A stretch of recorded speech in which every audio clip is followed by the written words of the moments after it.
Comment bien définir son style de trading? En fait, c'est une vidéo qui fait suite à la vidéo de la semaine dernière que j'avais faite sur le chemin vers la rentabilité. Et du coup, on en est à cette étape, définir la stratégie.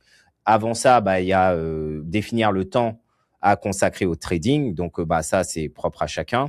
On définit le temps qu'on peut allouer au trading. Et puis ensuite, on arrive sur la partie décider quel type de trading on va faire. Donc, comme c'est bien connu, on a le scalping où là on alloue quelques heures au trading par jour. En fait, c'est on va dire à haute fréquence, c'est du trading que beaucoup de positions par jour, 10, 20, 30 positions par jour. Ensuite, on va avoir l'intraday où là généralement ça va être entre 1 et 3 positions par jour. Et puis ensuite, on a le swing trading. Ça va être 1 à 2 positions par semaine. Ça généralement c'est en globalité. Après, ça ne veut pas dire qu'on est sur des chiffres exacts, mais en globalité, on est sur quelque chose comme ça. Alors là, on arrive au scalping. Il y a beaucoup de gens beaucoup de débutants en règle générale qui vont vouloir faire du scalping parce qu'ils ont l'impression que le fait de prendre plein de positions, ils vont gagner plus d'argent, par exemple, qu'un swing trader qui prend moins de positions dans sa semaine. Mais aussi, ce qu'il faut comprendre, c'est que par exemple, quand on fait du scalping, on va risquer,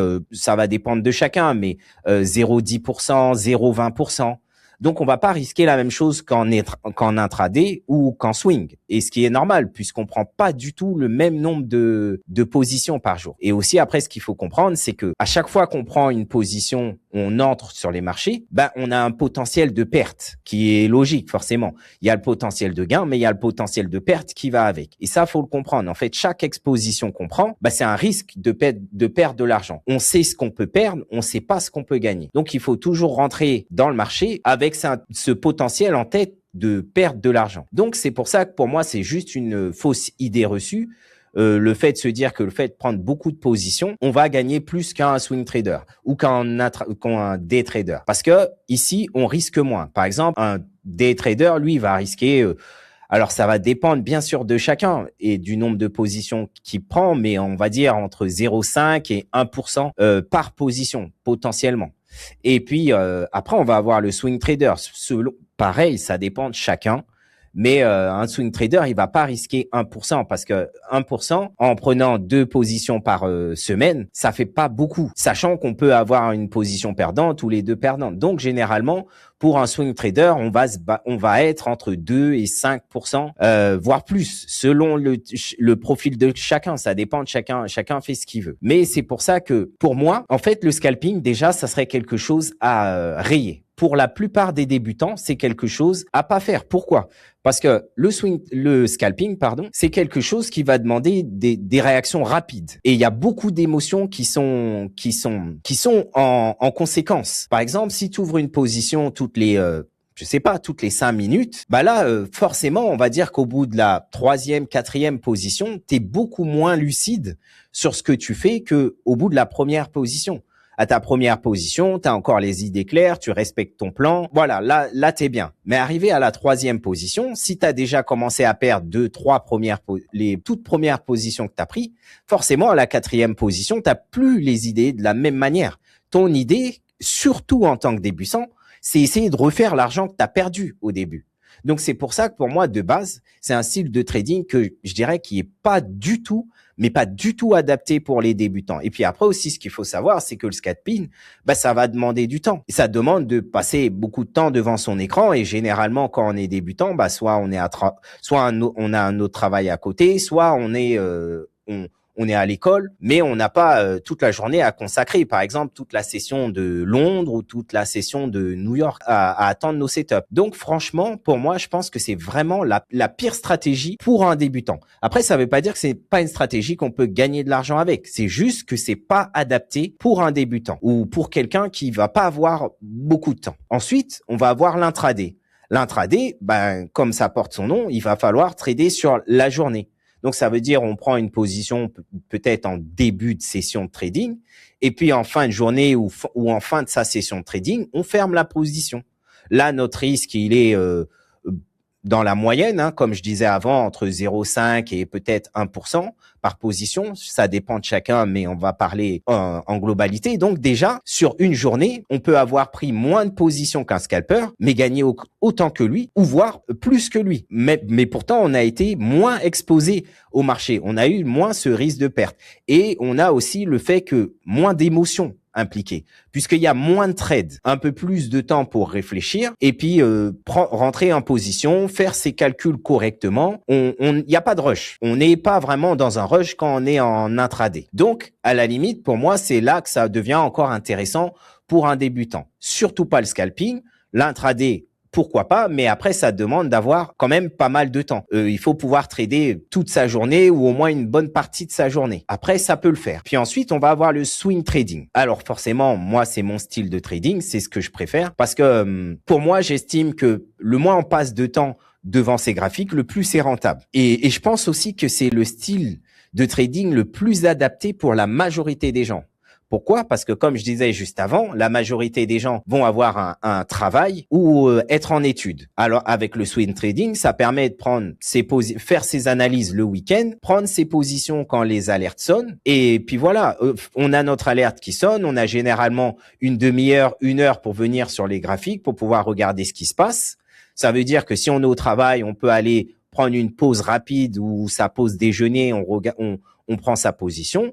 Et voilà, on est tranquille, on continue le reste de notre journée tranquillement. Là, par exemple, on va risquer un peu plus parce que vu que, comme je disais avant, on va avoir 1 à 2 trades par semaine, allez, 1 à 3 trades par semaine, là, le risque, il va être plus élevé sur chaque position, ce qui est tout à fait normal. Et là, ça veut dire que, par exemple, sur 1 ou 2 positions, on peut gagner la même chose qu'un scalper ou qu'un day trader, mais on s'est beaucoup moins exposé au marché.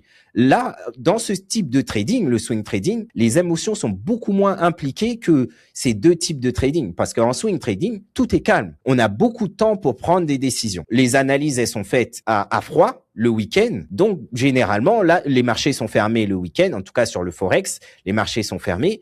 Donc, on a le temps de réfléchir correctement à ce qu'on fait, placer nos alertes comme il se doit et se dire, voir nos plusieurs scénarios. Par exemple, on attend une bougie qui arrive à tel endroit. Là, on attend en retracement avec cette bougie. Et voilà, si on fait nos scénarios dans notre tête ou même on peut les dessiner. Et si ça se passe comme ça, on sait, bon, bah voilà, si ça se passe comme ça, bon, bah là, j'attends ma clôture de bougie. Et puis, admettons, je rentre ici. Voilà, mon stop loss, il est ici. C'est ce que j'ai défini avant. Et puis, je vais chercher mon target ici. Mais ça, c'est des choses qu'on a fait le week-end. Ça veut dire que quand on fait ça, il y a vraiment pas d'émotion impliquée parce que le marché est fermé, on fait les choses à froid. Donc, si on a placé notre alerte et que notre alerte est déclenchée, par exemple, le mardi, quand on vient prendre notre position, on regarde brièvement ce qui se passe, mais c'était déjà analysé. Donc, si notre alerte avait été mise, et on avait fait notre scénario, le scénario se produit comme on avait prédit qu'il allait se produire, on prend notre position et puis voilà, fin de l'histoire, on fait nos graphiques. Ça va mettre, des fois dans la journée, ça se développe, des fois ça va mettre 2 jours, 3 jours, 4 jours, ça va dépendre. Des fois, je dirais grand maximum entre une semaine et demie. Le trade, généralement, il s'est déjà développé. Parfois, beaucoup moins. On est sur 2 jours, 3 jours. Donc, on parle de swing trading, mais on n'est pas forcément sur 3, 4 semaines. Des fois, le trade, il met 1, 2 jours. C'est tout. Des fois, il met une semaine et demie, 2 semaines à se développer. Mais je pense malgré tout que c'est le style de trading qui est le plus intéressant pour tous les gens qui sont débutants ou qui n'ont pas beaucoup de temps. Parce que ça va apprendre à être discipliné parce que la majorité des gens qui font des débutants qui font du scalping, bah, ils sont pas très disciplinés. Et ce qu'ils aiment bien, c'est le fait qu'il y a beaucoup d'émotions impliquées. On a ce rush quand on fait du scalping de rentrer en position régulièrement, de gains, de pertes, des choses comme ça. Donc, pour un débutant, ça peut être vraiment intéressant. Sauf que quand ça fait un moment qu'on fait du trading et qu'on cherche vraiment à gagner sa vie avec le trading, ben on se rend compte que avoir les émotions impliquées dedans, c'est pas forcément une bonne chose. Généralement, tout ce qui est fait rapidement, c'est pas forcément fait à tête reposée. Comme je disais au départ, première position ça va, deuxième, troisième, quatrième, et puis au bout d'un moment, quand on commence à perdre beaucoup, là c'est plus trading qu'on fait. On commence à faire du casino. Parce que des fois, on veut se refaire. Et pour moi, c'est ça le plus grand piège dans le scalping. Après, il y a l'intraday, mais l'intraday, c'est pareil, ça demande d'avoir du temps. Mais la majorité des gens qui débutent dans le trading, ils n'ont pas beaucoup de temps. Et pourtant, je vois que la majorité des gens vont soit vers du scalping, soit vers de l'intraday. Sauf que c'est pas les styles de trading les plus adaptés. Le plus adapté, comme je dirais, c'est vraiment pour moi le swing trading, parce que ça va permettre à tout le monde d'être discipliné, parce qu'on doit attendre les setups, et en plus, ça permet même de pas forcément être devant ces graphiques. Ça veut dire qu'on peut avoir beaucoup de temps. On peut avoir notre travail à côté, ce que je conseillerais dans la majorité des cas, tout le monde en fait. Parce que le fait d'avoir un travail à côté, ça permet de pas toucher à ses gains de trading. Et si on touche pas à nos gains de trading, le compte grossit beaucoup plus vite. Admettons, je sais pas, on va prendre deux traders, trader A, trader B. Il y a un trader, les deux traders gagnent la même chose. Trader A, il arrive à gagner, on va dire, 2000 € par mois avec son trading. Trader B, il arrive à gagner 2000 €. Par contre, trader A, il va se dire, moi, j'ai besoin de 1000 € pour vivre, mais je vais laisser 1000 € sur mon compte de trading. À la fin de l'année, trader A, il a 12 000 € sur son compte de trading, même s'il a fait 24 000 €, mais il aura que 12 000 € sur son compte de trading. Donc, ces positions, elles peuvent grossir un tout petit peu, mais par exemple, si trader B, lui, il s'est dit, moi, mes 2000 € que je gagne, bien sûr, c'est théorique, hein. On lisse ça sur une année, on parle de 2000 € par mois lissé. On va dire ça comme ça. Mais trader B, lui, admettons, il se dit, moi, mes 2000 €, chaque mois, je vais les réinvestir, je touche à rien. Ça veut dire qu'à la fin de l'année, lui, il a déjà 24 000 €. Il a 12 000 € de plus que le trader A. Ça veut dire ses tailles de position, déjà, elles peuvent être beaucoup plus grosses. Donc, il va vivre de son trading beaucoup plus rapidement que l'autre. Parce que l'autre, en vivant avec ses 1000 €, 1000 €, il va devoir serrer la ceinture. Forcément, on fait pas la grande vie avec 1000 €. Alors que trader B, lui, il a aussi cette sérénité de pas avoir la pression de performer tout le temps sur les marchés et pouvoir faire son trading tranquillement, à tête reposée, sans avoir la pression de se dire, j'ai des factures à payer, etc. Faut peut-être que j'augmente mon risque, faut que je prenne plus de risques, etc. Et aussi, je dirais même, il a l'avantage de pas être tout le temps, toute la journée, avoir beaucoup de temps à consacrer au trading. Parce que le fait d'avoir beaucoup de temps à consacrer au trading, des fois, ça peut jouer contre nous. Parce que le fait d'être devant le graphique, on va avoir tendance à vouloir prendre des positions, même si des fois, il n'y a pas de position. Mais on va créer parce qu'on est là.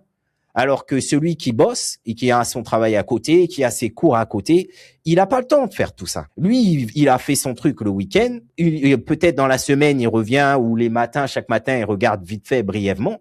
Mais il n'a pas le temps dans la journée de commencer à créer des opportunités dans sa tête. Non, il va regarder si ton alerte elle sonne et voilà. Donc c'est pour ça que pour moi, je dirais que le style que je recommanderais à n'importe quel débutant, c'est le swing trading. Et après, je dirais une fois que vous commencez réellement à vivre du trading, à faire des revenus qui vous permettent de vivre du trading, là, si vous avez envie, à ce moment-là, vous pouvez dire j'ai plus de temps dans ma journée maintenant.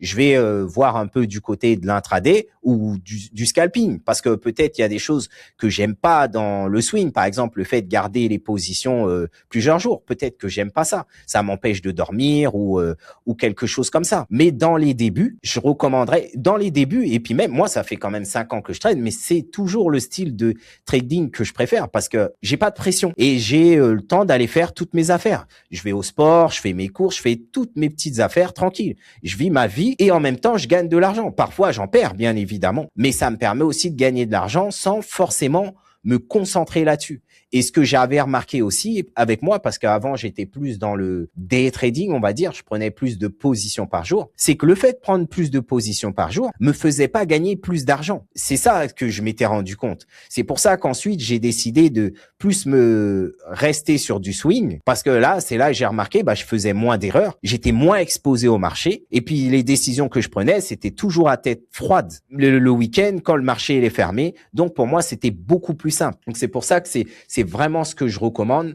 pour chaque personne. Le fait que le scalping, on gagne plus d'argent ou l'intraday, c'est juste un mythe parce qu'on risque pas la même chose. Comme je disais au début, on risque pas la même chose. Si tu risques, on va dire, on a la même taille de compte, mais par contre, on a des risques différents parce qu'on prend des positions différentes. Admettons, toi, tu vas risquer, on va dire 100 € par position.